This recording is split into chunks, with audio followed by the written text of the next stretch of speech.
আসসালামু আলাইকুম রহমতুল্লাহ। মির্জাপুর সরকারি কলেজ কর্তৃক অনলাইন ক্লাসের শুভেচ্ছা। আমি মোহাম্মদ আবু দাউদ, লেকচারার, রসায়ন বিভাগ, মির্জাপুর সরকারি কলেজ, মির্জাপুর টাঙ্গাইল। প্রিয় শিক্ষার্থীরা, আজকে আমি যে বিষয় নিয়ে তোমাদের সাথে আলোচনা করব, এটা উচ্চ মাধ্যমিক রসায়নের দ্বিতীয় অধ্যায়ের হাইড্রোজেন পরমাণুর এনতম কক্ষপথের ব্যাসার্ধের সমীকরণ নির্ণয় আজকে আমরা শিখব। তো চলো আমাদের মূল ক্লাসে। তো আমরা হাইড্রোজেন পরমাণুর ক্ষেত্রে একটি নিউক্লিয়াস, যেখানে একটি কক্ষপথ, এখানে একটি ইলেকট্রন থাকে, এখানে তার পারমাণবিক সংখ্যা Z এবং প্রোটন সংখ্যা থাকে একটি। তো আমরা প্রোটনের চার্জ সংখ্যা ধরে নেই ইলেকট্রনের চার্জের সমান।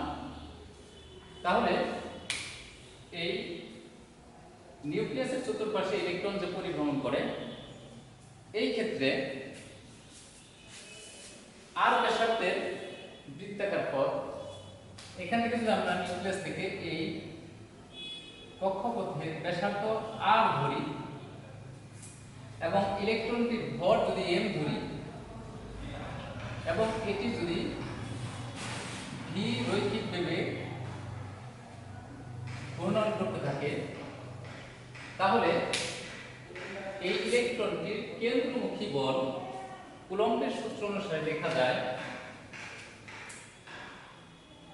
আকর্ষণ বল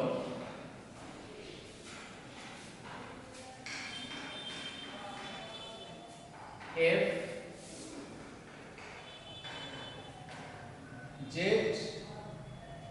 E into E by R square। অর্থাৎ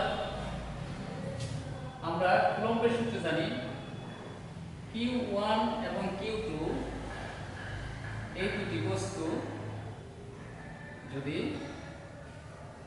চার্জ বিশিষ্ট বস্তু r দূরত্বে অবস্থান করে, তাহলে আকর্ষণ বল হবে তাদের চার্জের গুণফলের সমানুপাতিক এবং দূরত্বের বর্গের ব্যস্তানুপাতিক। তো এখান থেকে আমরা এই নিউক্লিয়াসের চার্জ হবে ZE, অর্থাৎ পারমাণবিক সংখ্যার সাথে প্রোটন সংখ্যার চার্জ, প্রোটনের চার্জ গুণ করলে এই নিউক্লিয়াসের চার্জ সংখ্যা হবে ZE। আর হাইড্রোজেন পরমাণুর একটি ইলেকট্রন থাকার কারণে তার চার্জ হবে E। তাহলে এটি হচ্ছে Q1, এটা যদি Q2 ধরি, তাহলে এই দুটো গুণ করলে আমাদের হয় Q1 Q2, অর্থাৎ ZE into E। আর এদের মধ্যবর্তী দূরত্ব যেহেতু r, এই জন্য এদের বর্গের ব্যস্তানুপাতিক, অর্থাৎ r স্কয়ার। এখানে Z হলো প্রোটন সংখ্যা বা পারমাণবিক সংখ্যা, প্রোটন সংখ্যা বা পারমাণবিক সংখ্যা। আর এইটি হলো প্রোটন ও ইলেকট্রনের চার্জ সংখ্যা।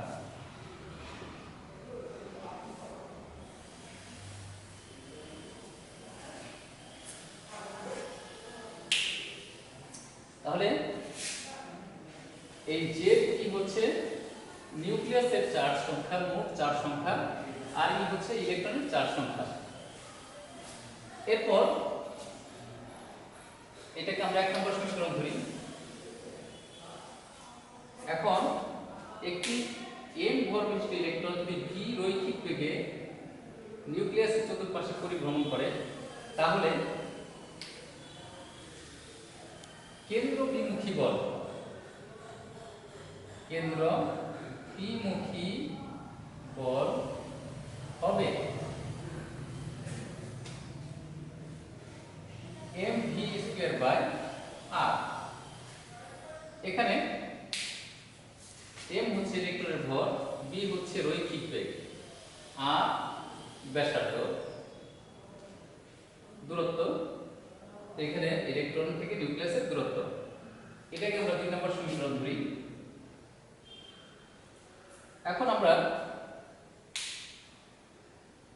রাদারফোর্ডের পরমাণু মডেল থেকে একটি স্বীকার্যে দেখেছিলাম যে একটি ইলেকট্রনের উপরে কেন্দ্রমুখী বল এবং কেন্দ্র বিমুখী বল পরস্পর সমান। সেই স্বীকৃতি থেকে আমরা লিখতে পারি 1 ও 2 থেকে কেন্দ্রমুখী বল, এটাকে কেন্দ্রমুখী বল বলে অথবা কেন্দ্রমুখী বল। কেন্দ্রমুখী বল ইকুয়াল টু হলো কেন্দ্র বিমুখী বল। তাহলে দেখা যায় যে e square by r square equal to হলো mv স্কয়ার বাই r। এখন যদি আমরা বজ্র গ্রহণ করি, এখান থেকে একটি r কেটে দেওয়া যায়, তাহলে mv square r equal to ze square.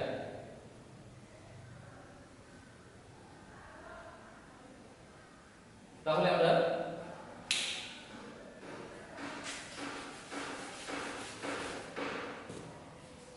লিখতে পারি v square equal to ze square by mr। এটাকে আমরা 3 নম্বর সমীকরণ দেই। আবার আমরা বোরের দ্বিতীয় স্বীকার্য থেকে জানি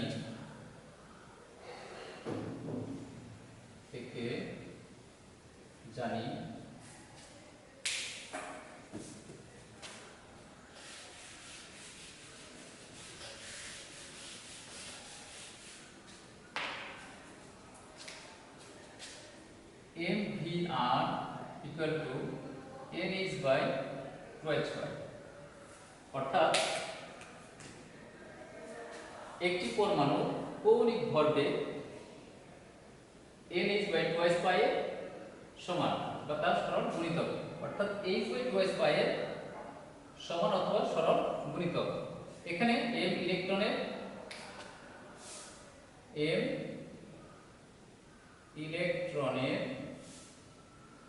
ভর, v রৈখিক বেগ আর ব্যাসার্ধ, n প্রধান কোয়ান্টাম সংখ্যা,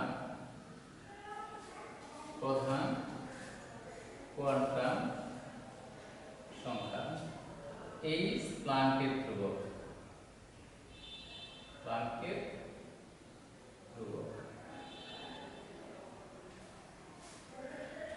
আর পাই একটি কনস্ট্যান্ট, পাই ধ্রুবক, এর মান নির্দিষ্ট। এখন এখান থেকে আমরা লিখতে পারি v সমান nh বাই m r 2 পাই। এটাকে আমরা 4 নম্বর সমীকরণ দেই। তাহলে এই v এর মান যদি আমরা 3 নম্বর সমীকরণে স্থাপন করি, 4 নং থেকে v এর মান 3 নং সমীকরণে বসিয়ে পাই।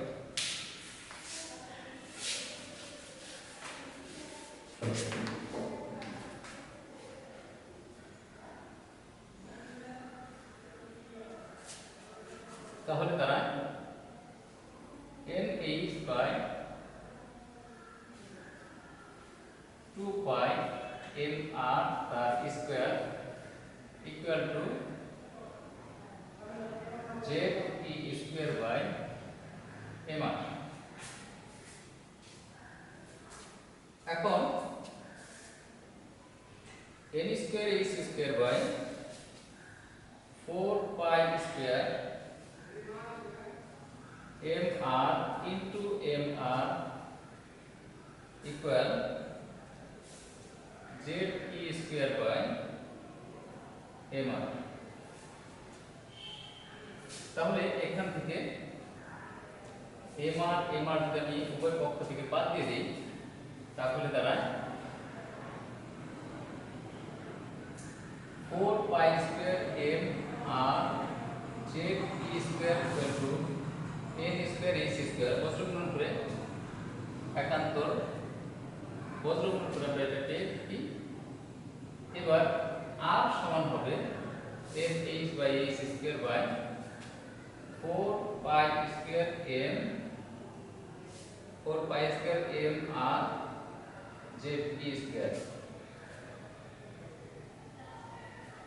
এখান থেকে আমি r টা যদি রেখে দেই তাহলে 4 pi square m z e square. এখানে এই r টা হচ্ছে ব্যাসার্ধ, n হলো কক্ষপথের ব্যাসার্ধ। এখানে যেহেতু n আমরা লিখতে পারি, সুতরাং r n সমান n square h square by 4 pi square m z e square.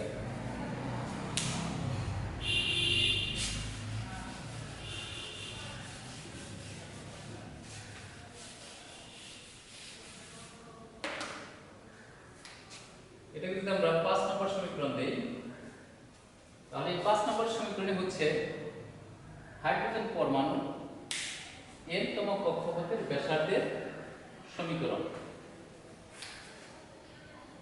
5 নং সমীকরণ হলো হাইড্রোজেন পরমাণু n তম কক্ষপথের ব্যাসার্ধের সমীকরণ।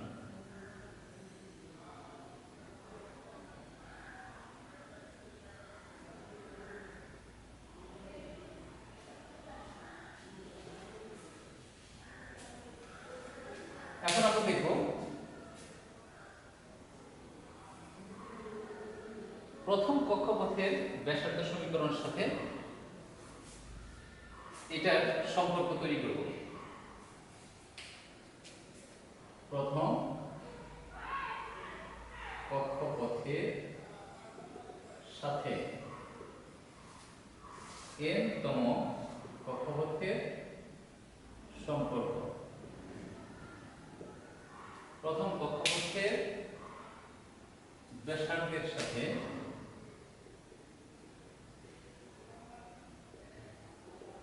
n তম কক্ষপথের ব্যাসার্ধের সম্পর্ক। তাহলে এটা যদি n তম কক্ষপথ হয় তাহলে আমরা n ইকুয়াল টু 1 বসিয়ে n এর মান 1 বসালে r1 সমান n square 1 h square by 4 pi square m z e square. এটা যদি আমরা 6 নম্বর সমীকরণ দেই, এখন এই 5 ও 6 নং সমীকরণ ভাগ করে পাই।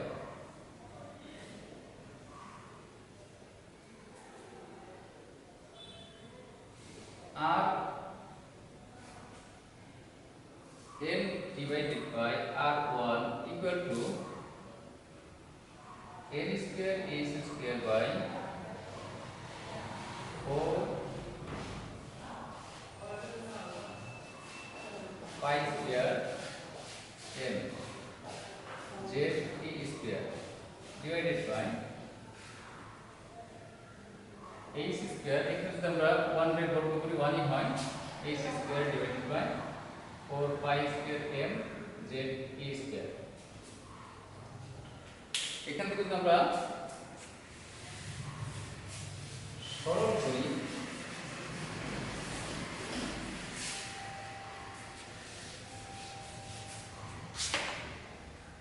তাহলে দাঁড়ায় r m by r1 equal to m square e square by 4 pi square m z e square গুণ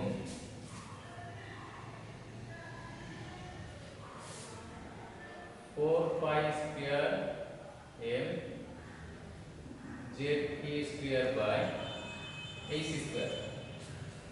তাহলে এই h স্কয়ার কাটা যায়, এখানে rn বাই r1 সমান হয় n স্কয়ার। সুতরাং rn সমান হলো n স্কয়ার ইনটু r1। অর্থাৎ আমরা যদি প্রথম কক্ষপথের ব্যাসার্ধ নির্ণয় করতে পারি তাহলে n তম কক্ষপথের ব্যাসার্ধ নির্ণয় করা আমাদের জন্য সহজ হবে। যদি আমাদের এখানে n 2 থাকে তাহলে এই 2 এর বর্গ করে প্রথম কক্ষপথের ব্যাসার্ধের সাথে গুণ করে আমরা কি n তম কক্ষপথের ব্যাসার্ধ পেয়ে যাব। এজন্য আমরা প্রথম কক্ষপথের ব্যাসার্ধ নির্ণয় করতে পারি। এটার জন্য আমাদের এই যে n তম কক্ষপথ এর ব্যাসার্ধ যদি নির্ণয় করতে চাই প্রথম কক্ষপথে তাহলে n 1 হবে, প্লাঙ্কের কনস্ট্যান্ট এর মান বসাতে হবে, পাই এর মান, m এর মান, z এর মান, e এর মান বসিয়ে আমরা নির্ণয় করতে পারি। এভাবে হাইড্রোজেন পরমাণু সহ হাইড্রোজেনের অনুরূপ যে মৌলসমূহ বা আয়নসমূহ আছে তাদেরও n তম কক্ষপথের ব্যাসার্ধ নির্ণয় করা যায়।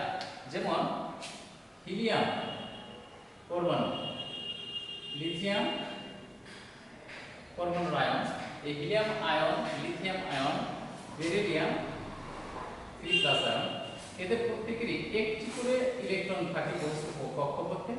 এই জন্য এরা হাইড্রোজেন অনুরূপ আয়ন। এই সকল মৌলের ক্ষেত্রে z এর মান, এটা z এর মান হবে 2, কারণ তার পারমাণবিক সংখ্যা 2। এই ক্ষেত্রে z এর মান হবে 3, বেরিলিয়ামের ক্ষেত্রে z এর মান হবে 4। এভাবে আমরা এই হাইড্রোজেন বা হাইড্রোজেন পরমাণু বা তার অনুরূপ আয়ন সমূহের n তম কক্ষপথের ব্যাসার্ধ নির্ণয় করতে পারি। আবার প্রথম কক্ষপথের ব্যাসার্ধ থেকেও আমরা কি করতে পারি n তম কক্ষপথের ব্যাসার্ধ নির্ণয় করতে পারি। তো আসলে আমাদের এই মানগুলি দুইটা পদ্ধতিতে নির্ণয় করা যায়। একটি হলো সিজিএস পদ্ধতি, একটা হচ্ছে এমটিএস পদ্ধতি।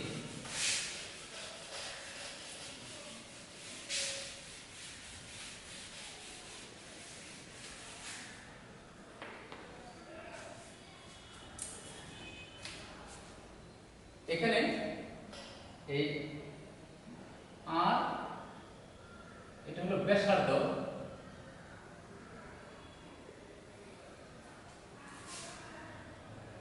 আর ব্যাসার্ধ, তাই তার একক হবে দূরত্বের একক। এটা যদি সিজিএস পদ্ধতিতে হয়, সিজিএস পদ্ধতিতে হলে হবে সেন্টিমিটার, আর যদি এমকেএস পদ্ধতি হয় তাহলে হবে মিটার, সেন্টিমিটার, এটা হচ্ছে মিটার। সেই ক্ষেত্রে আমাদের এই এককগুলির মান আমাদের যথাযথভাবে প্রয়োগ করতে হবে, তা না হলে আমাদের এই এককের ভিতরে ভুল চলে আসবে। তো আমি বিষয়টা সহজ আকারে দেখাচ্ছি।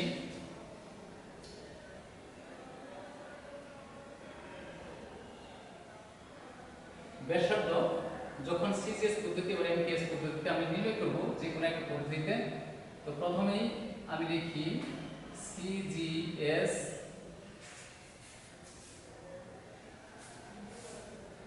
এমকেএস। পদ্ধতি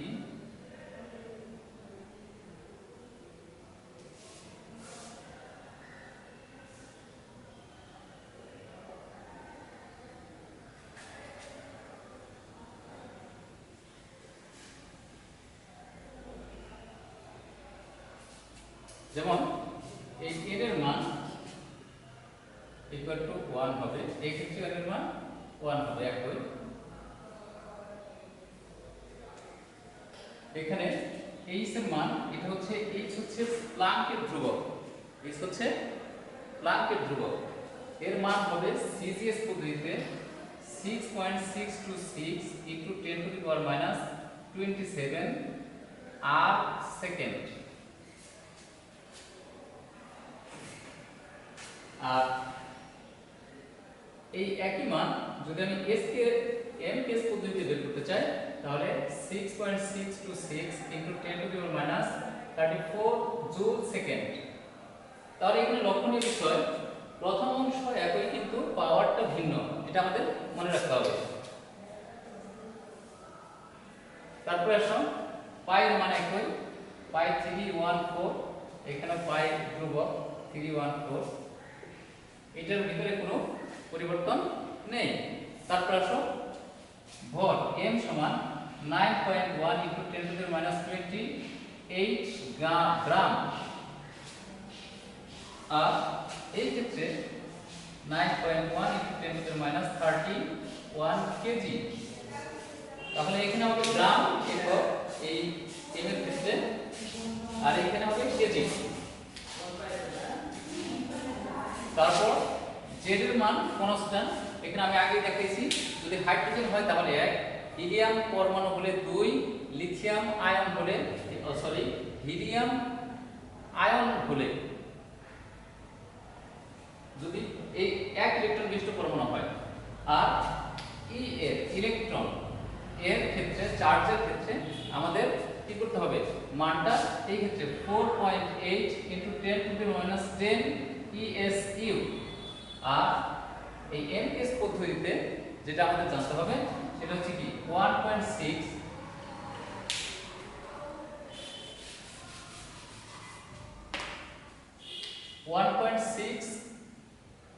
ইনটু 10 টু দি পাওয়ার 1.602 এত কুলম্ব।